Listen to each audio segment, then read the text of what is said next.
It's the season for potlucks and parties. I'm guessing you're going to be asked to bring some type of side dish or dessert to something this season. So today I'm sharing 7 savory to sweet dishes that will wow an entire group of people. These are the only side dishes / desserts that you will need all summer long. Let's get to my kitchen. I'm excited to share them with you. To kick us off today, we are making my famous baked loaded queso. At least that's what my husband likes to call it. It is seriously the only queso recipe you will ever need. It is so easy to make and just so delicious. To a pan on the stove, add in a pound of ground beef. Just cook it up. Now I'm removing any excess grease from my pan. I do want to let you know I'm using a 9x13 baking dish for this recipe, but if you're going to like a party or gathering, you could use an aluminum pan for extra easy cleanup in the end. But I just sprayed my baking dish with nonstick spray. Then I added in my cooked ground beef. Add in 4 ounces of diced green chilies, or you could add jalapenos.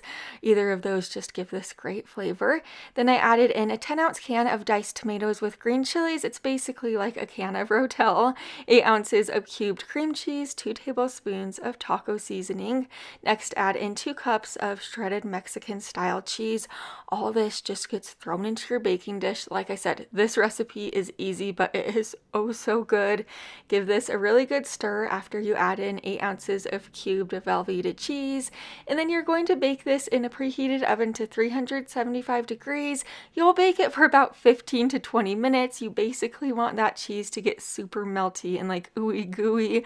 I do want to let you know after every 5 minutes you do want to remove it from your oven, give it a little stir, and that will really help the cheese melt down and everything get, incorporated and even in the baking dish. But once you pull it out of the oven and it's through the baking time, you can add in about 1/4 cup of heavy cream if you'd like. I didn't have heavy cream on hand, so I didn't add it in this time, but it just makes it extra like silky. But after you give it a stir, you could serve this up. We topped ours with a little bit of diced onion and then scoop it with chips. You could scoop it with anything you like.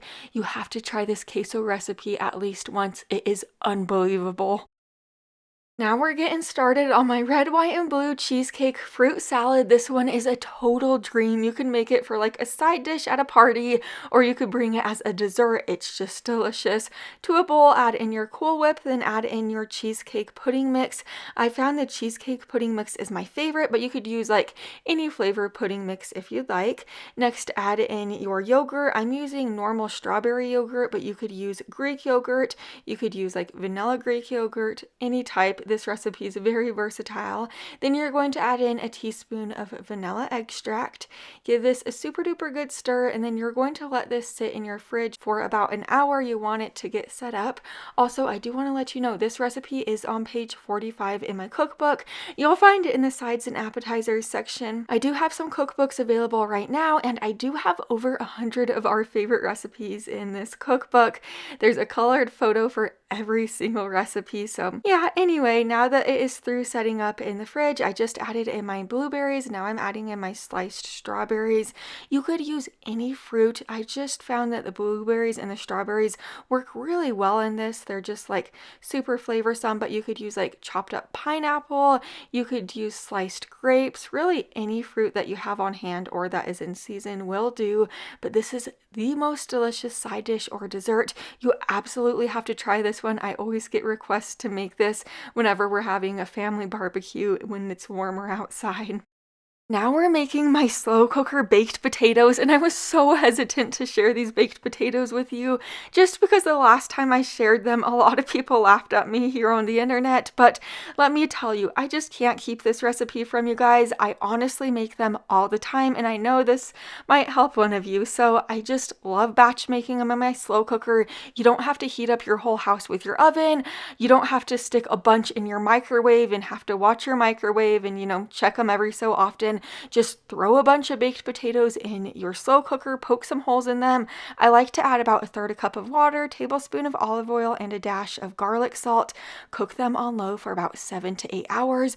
And there you go. You have a ton of baked potatoes. You didn't have to heat up your whole house with your oven. You didn't have to keep an eye on them in the microwave.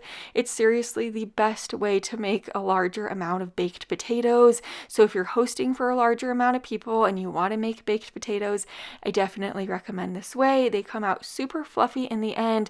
They're all super tender after about 7 to 8 hours. We topped ours with a little bit of like loaded baked potato ingredients like cheese, bacon, sour cream, and some green onions. These baked potatoes are so good, and just trust me, you gotta try them at least once in your slow cooker.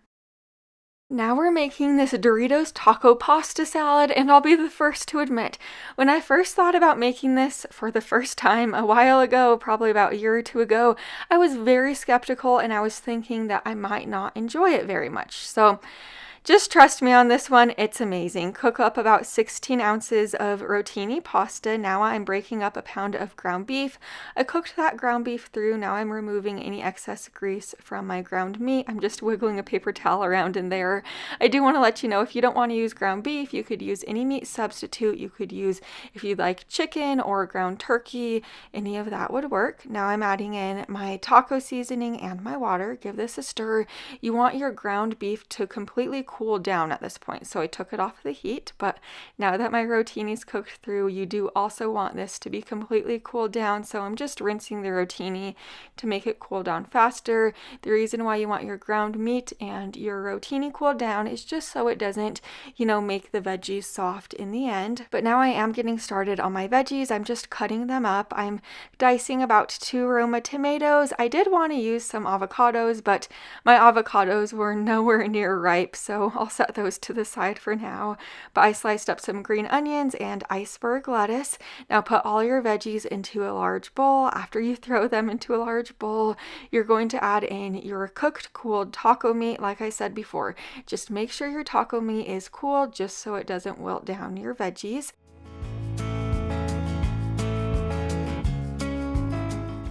Now I'm tossing in my cooled rotini pasta along with a drained and rinsed can of black beans and a drained can of corn. You could of course use any type of beans you like, and if you're not a corn fan, you don't have to add the corn in. And then I'm also adding in a 1.5 cups of crushed Doritos chips, just trust me. Then add in between 10 to 16 ounces of creamy French dressing.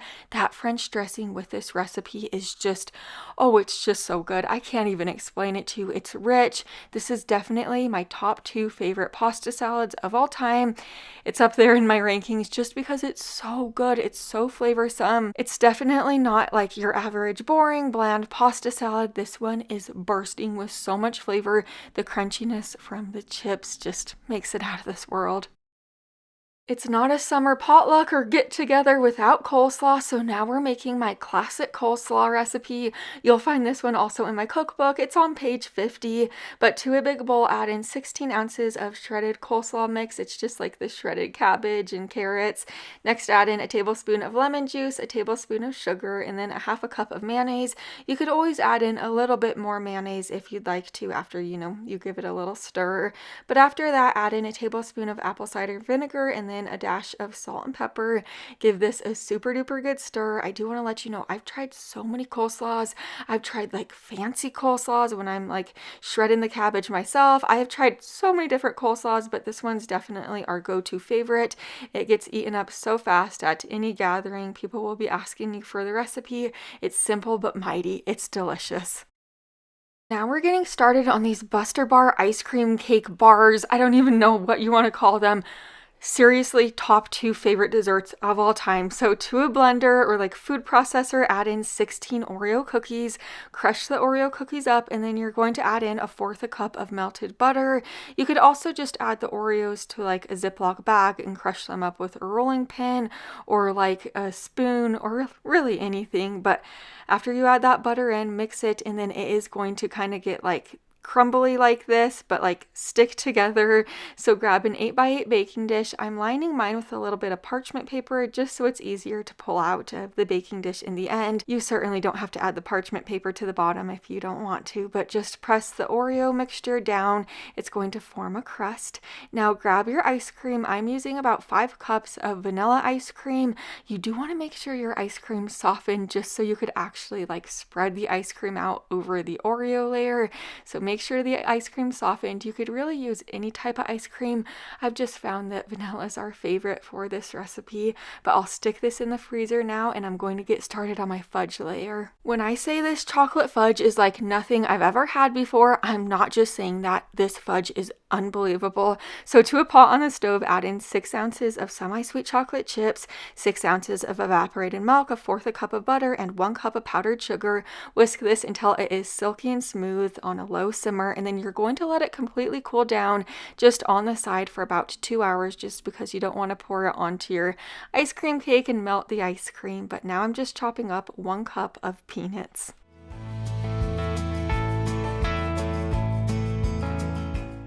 Now that my chocolate fudge has completely cooled down, I pulled my ice cream cake out of the freezer. I'm sprinkling the peanuts over the top of the ice cream. Now I'm going to spread that chocolate fudge over the top. I could drink that chocolate fudge. It is that good. But if you want to add like Reese's peanut butter cups chopped up, you could do that. You could add like a peanut butter drizzle over the top of the peanuts if you'd like. But I've been making these like Buster Bar ice cream bar sandwiches for the past, I think, 3.5 years. And these Buster Bar ice cream bar sandwiches have been steady, like my top 1 or 2 favorite desserts of all time. The like Oreo crust on the bottom adds a great crunch. So do those peanuts. The ice cream's like silky in the middle, and then that chocolate fudge over the top just sends it over the top. It is unbelievable and so easy to make. Now we're making this twice-baked potato casserole, and this one's definitely one of my all-time favorite side dishes, and I'm not just saying that. When I say something's my favorite, I truly mean it. I started out by peeling my 10 russet potatoes into smaller pieces. I'm using like medium-sized potatoes. Just put them in a large pot of boiling water and let them cook until they're fork tender. You'll find this recipe on page 33 in my cookbook, so if you have my cookbook, pull it out. This recipe is on page 33. You could always double this recipe or half it, and it is in the sides and appetizer section. But once my potatoes were fork tender, I strained them and I added them into this big bowl. Now I'm adding in my cubed cream cheese along with my butter. I do want to let you know, normally I add in like cooked crumbled bacon bits or sliced green onions, but I was making this casserole for a larger amount of people, and some of the people there couldn't have like bacon or onions, so that's why I opted out of not adding in the bacon and the onions to, like, you know, just help out those people. So this recipe is versatile. You could add ingredients, subtract ingredients, kind of like what I did today for this one. But I also added in my sour cream, milk, cheese, and a little bit of salt and pepper. Give this a really good stir. I'm mixing it with my electric hand mixer just because it gets the job done pretty quickly.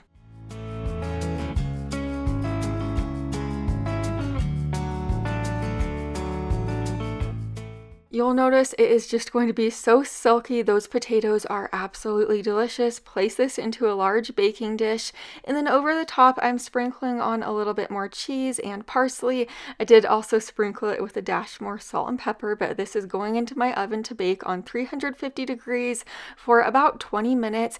I do want to let you know this is a great casserole. If you want to make it ahead of time, keep it in your fridge for like a day or so, or you can make it like the morning of, just store it in your fridge, and it's a great casserole to prep ahead of time. It's just so good. I know you could be anywhere, but thank you for being here today. I would love to have you here longer, so make sure you're subscribed. I'll see you in my next video like this. Bye for now.